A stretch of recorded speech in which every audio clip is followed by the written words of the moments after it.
When we think of the great cities of the medieval world, names like Paris, London, and Beijing come to mind. We imagine towering stone cathedrals, royal palaces, and crowded streets filled with merchants. But what if I told you that 1,000 years ago, in the middle of what is now the American Midwest, there stood a city larger than London, a city of pyramid-like mounds, wide ceremonial plazas, and sprawling neighborhoods, a city with bustling markets, skilled astronomers, and a ruler who commanded both political and spiritual authority. This city was called Cahokia, and yet, despite its size and sophistication, most people have never even heard its name. Cahokia emerged around the year 1050 in the fertile lands near the Mississippi River, just across from what is today St. Louis, Missouri. The location was no accident.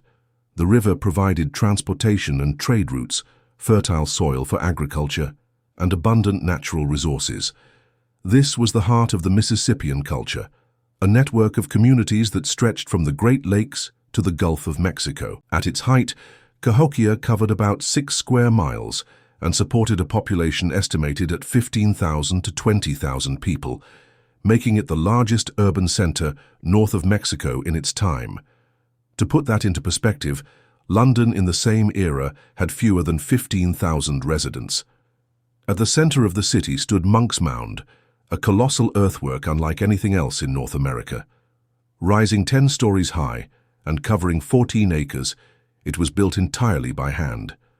Thousands of workers carried baskets of soil from surrounding areas, one load at a time, piling them carefully to create stable layers. The mound was topped by a large wooden building, believed to be the home or ceremonial hall of Cahokia's ruler, a leader who may have been seen as a bridge between the gods and the people.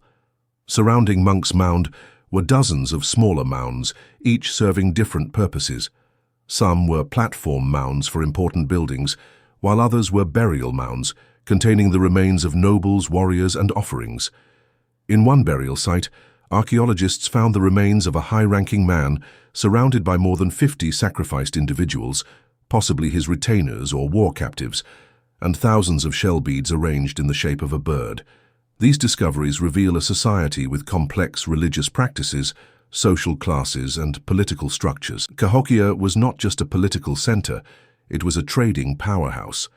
Artifacts found here include shells from the Gulf of Mexico, copper from the Great Lakes, obsidian from the Rocky Mountains, and mica from the Appalachian region.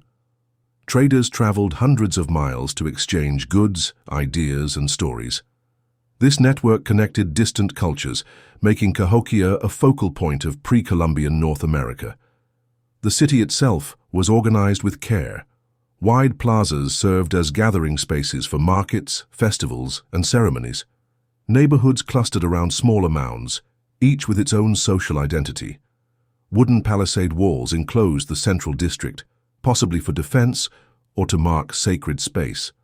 Archaeologists have even found evidence of large-scale feasting events, gatherings where entire neighborhoods came together to eat, drink, and reinforce social bonds. Agriculture was the foundation of Cahokia's success. Corn, beans, and squash, the three sisters, were grown in surrounding fields, supplemented by hunting, fishing, and gathering wild plants. The productivity of these farms supported a growing population and allowed some people to specialize in crafts, leadership, and religious duties rather than farming full-time. One of the most remarkable features of Cahokia was its wood henge, a large circle of tall wooden posts aligned with the movements of the sun. This served as a solar calendar, marking solstices and equinoxes. On these special days, priests and leaders would gather the people to witness the sunrise, aligning perfectly with the posts, reinforcing the connection between celestial events, agricultural cycles, and the city's spiritual life. For the people of Cahokia, the cosmos itself was woven into daily life. Yet, despite its achievements, Cahokia's story is also one of mystery. By around 1350, the city had begun to decline, and within a few generations, it was largely abandoned. The reasons remain debated. Some scholars point to climate change, a cooling period known as the Little Ice Age, which may have shortened growing seasons.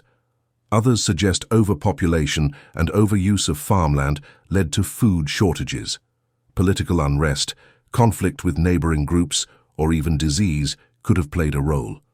What is certain is that the once bustling plazas fell silent. The wooden palisades rotted away. Grass covered the great mounds.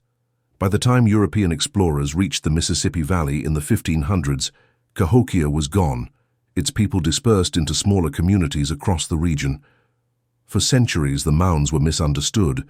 Early settlers speculated they were built by a lost race unrelated to Native Americans, a myth that persisted well into the 19th century.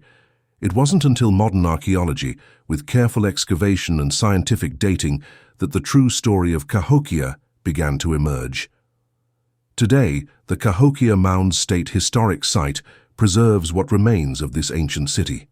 It is recognized as a UNESCO World Heritage Site, yet it remains unknown to most Americans. In a typical school history class, Cahokia might earn a brief mention, if at all, before the narrative jumps ahead to Columbus, Jamestown, and the 13 colonies. But Cahokia forces us to rethink that narrative.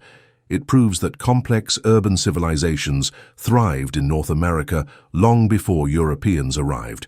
It challenges the myth that this continent was an untouched wilderness waiting for discovery. Instead, it was home to dynamic societies, rich in culture, innovation, and history.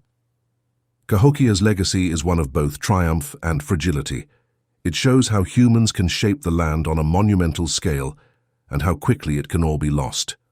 Like the ruins of Rome or the abandoned temples of the Maya, it reminds us that no civilization is immune to change. Cities rise, flourish, and fall, leaving behind traces for future generations to uncover. In the quiet, grass-covered mounds of Illinois lies the memory of America's first great city, a place where farmers became builders, traders became diplomats, and leaders claimed the favor of the sun itself. Cahokia deserves not only to be remembered, but to be studied, celebrated, and taught as part of the story of America. Because before there was New York, before there was Washington, before there was even Boston, there was Cahokia, and its story is still being told, one layer of soil at a time.